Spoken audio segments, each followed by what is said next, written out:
안녕하세요. 저는 사랑하는 나의 도시 작가 조영지라고 합니다. 저는 나는 너를 응원할 것이다 독서 모임과 글쓰기 모임을 운영하고 있고요. 이렇게 유튜브를 시작하게 된 이유는 코로나 블루에 대해서 좀 더 이야기를 하고 또 코로나 블루에 대해서 우리가 같이 좀 힘을 냈으면 좋겠다라는 마음으로 시작을 하게 됐어요. 근데 코로나 블루를 잘 모르시는 분들이 있어서 말씀을 드리는데 코로나 블루는 코로나에 생긴 우울증을 얘기하는 거예요. 그러니까 지금 저희가 사실 사람을 만나서도 안 되고 밖을 나가서도 안 되고 직장도 못 나가고 있는 경우도 많고 제 주변에 깐부치킨 하는 친구가 있는데 깐부치킨도 9시에 문을 닫아야 해요.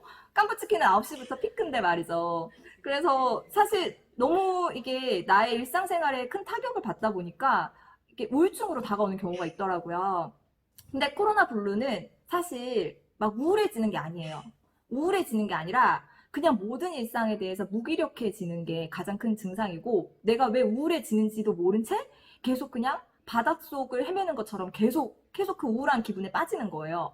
그래서 손가락 하나도 움직일 수 없을 정도의 우울감, 무력감을 가지는 게 코로나 블루인데 참 아이러니하게도 가장 많은 연령층은 50대, 40대, 30대 여성분들이 가장 크게 코로나 블루의 고통을 받고 계세요. 근데 코로나 블루라는 것 자체가 사실은 어떻게 보면 정신적으로 힘든 질환이잖아요. 그런데 우리가 몸이 좀 아프거나 이럴 때는 사실 병원에 간다거나 아니면 지금도 엄청나게 홍보를 하잖아요. 집에서 홈 트레이닝을 하라고. 그런데 우리가 정신적으로 힘든 거에 대해서는 서로 숨기고 그리고 막 서로에 대해서 얘기하는 것도 되게 부끄러워한단 말이죠. 그래서 코로나 블루를 그럼 해결할 수 있는 가장 좋은 방법이 뭘까? 제가 찾아봤거든요. 근데 첫 번째 방법이 뭐냐면 소통이에요. 그러니까 사람은 사실 사회적인 동물이잖아요. 그래서 누군가를 만나고 또 새로운 곳에 가서 맛있는 걸 먹고 이러면서 스트레스를 푸는 사람 그런 생명체예요. 근데 우리가 지금 나갈 수도 없고 사람을 만나지도 못하는 그 소통의 부재가 가장 큰 우울증의 그런 이야기가 돼서 곰곰이 생각을 해봤는데 지금 저희가 가장 큰 소통을 할 수 있는 건 사람을 만나지 않아야 되잖아요. 그래서 그것은 글이라고 생각을 했어요. 제가 작가기도 하고 또 지금 글을 쓰는 사람들도 많아서 어떻게 하면 그러면 좀 글을 쓰고 또 우리가 그 글을 잘 활용을 할 수 있을까 해서 이 방송을 시작하게 됐어요.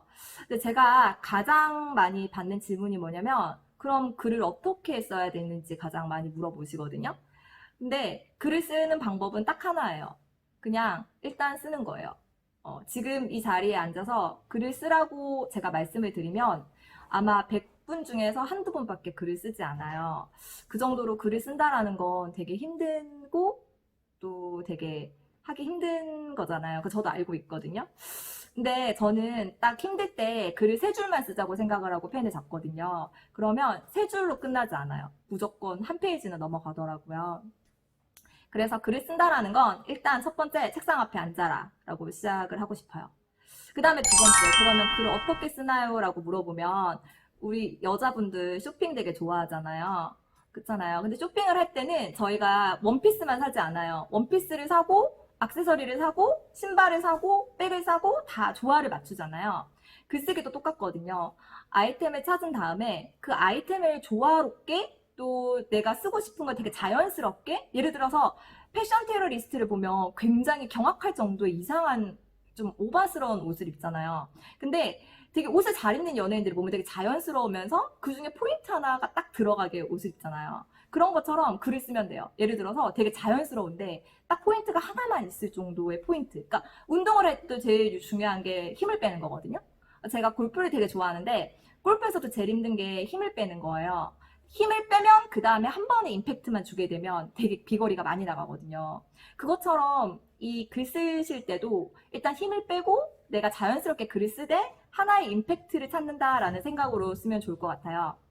그 두 번째는 연애를 떠올려 보는 거예요.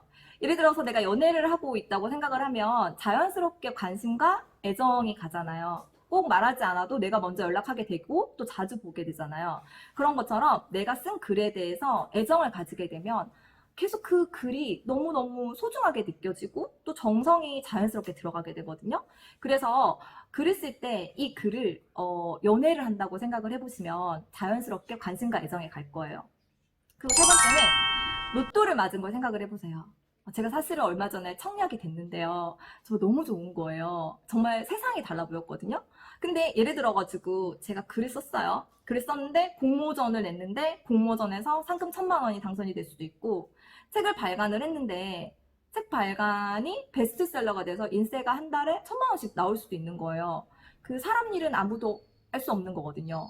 뭐 유명한 이석원이라던가 뭐 임경선이라던가 첫 번째, 두 번째, 세 번째, 네 번째 책은 계속 실패를 하다가 어느 순간에 자기가 작가의 길을 포기할 정도의 글을 썼을 때 자기도 알지 못하게 베스트셀러에 올랐다고 하더라고요. 그래서 일단 상상하면 좋을 것 같아요. 행복한 상상. 그리고 네 번째, 마지막은 뭐냐면요. 명작을 따라 그려라예요. 모방은 최고의 창조거든요. 내가 정말 존경하고 쓰고 싶은 글이 있으면 그 글을 똑같이 글을 따라 써보세요. 그러면 머리 말고 손이 기억할 거예요. 그래서 오늘은 저는 글을 쓸 수 있는 네 가지 방법을 알려드렸고요. 다음번에도 또 다른 컨텐츠로 가지고 올게요. 어, 너무 첫 유튜브라서 좀 떨리기도 했는데 어쨌든 얘기 들어주셔서 감사하고요. 구독과 좋아요 부탁드립니다. 감사합니다.